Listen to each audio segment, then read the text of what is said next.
নাইজেরিয়ার জনপ্রিয় chef Hilda বাচি শুক্রবার এক বিশাল কড়াইয়ে সবচেয়ে বেশি জোলফ রাইস রান্না করে নতুন রেকর্ড গড়লেন তিনি। এই রেকর্ডের জন্য ব্যবহার করা হয়েছে ৫ টনের বেশি বাসমতি চাল, ৫০০ কার্টন টমেটো সস, ৭৫০ কেজি রান্নার তেল এবং ৬০০ কেজি পেঁয়াজ। প্রায় ৬ মিটার ব্যাস ও সমান গভীরতার একটি স্টিলের কড়াইয়ে রান্না হয় খাবারটি। ২৮ বছর বয়সী হিল্লার সঙ্গে ছিলেন ১০ জন সহকারী। রান্নার সময় হাজির ছিলেন হাজারো মানুষ। নতুন রেকর্ডের প্রমাণ হিসেবে ছবি ও ভিডিও গিনেস ওয়ার্ল্ড রেকর্ডস কর্তৃপক্ষের কাছে জমা দিয়েছেন হিল্ডা। রান্নার পর উপস্থিত লোকজনের মধ্যে খাবারটি বিতরণও করা হয়।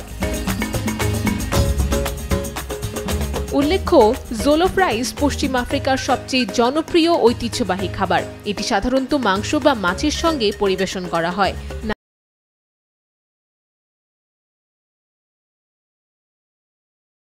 নাইজেরিয়ায় এটি বেশি মশলা দিয়ে রান্না হয় এবং খাওয়া হয় গ্রিল করা মাংসের সঙ্গে। ঘানায় তুলনামূলক কম মশলা ব্যবহার হয়। লাইবেরিয়ায় খাওয়া হয় সি ফুড দিয়ে, আর মালির কিছু অঞ্চলে যোগ করা হয় কলা, যা স্বাদে আনে ভিন্নতা। ইতিহাসবিদদের মতে এই খাবারের উৎপত্তি ১৪ শতকে উলফ সাম্রাজ্যের সময়।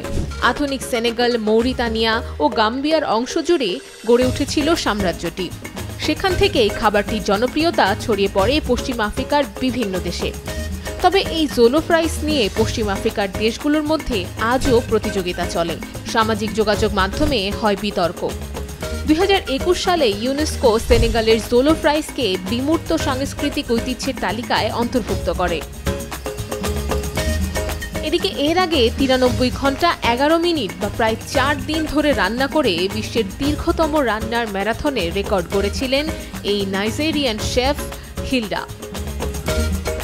নুসরাত অনন্যা, ডেইলি সান।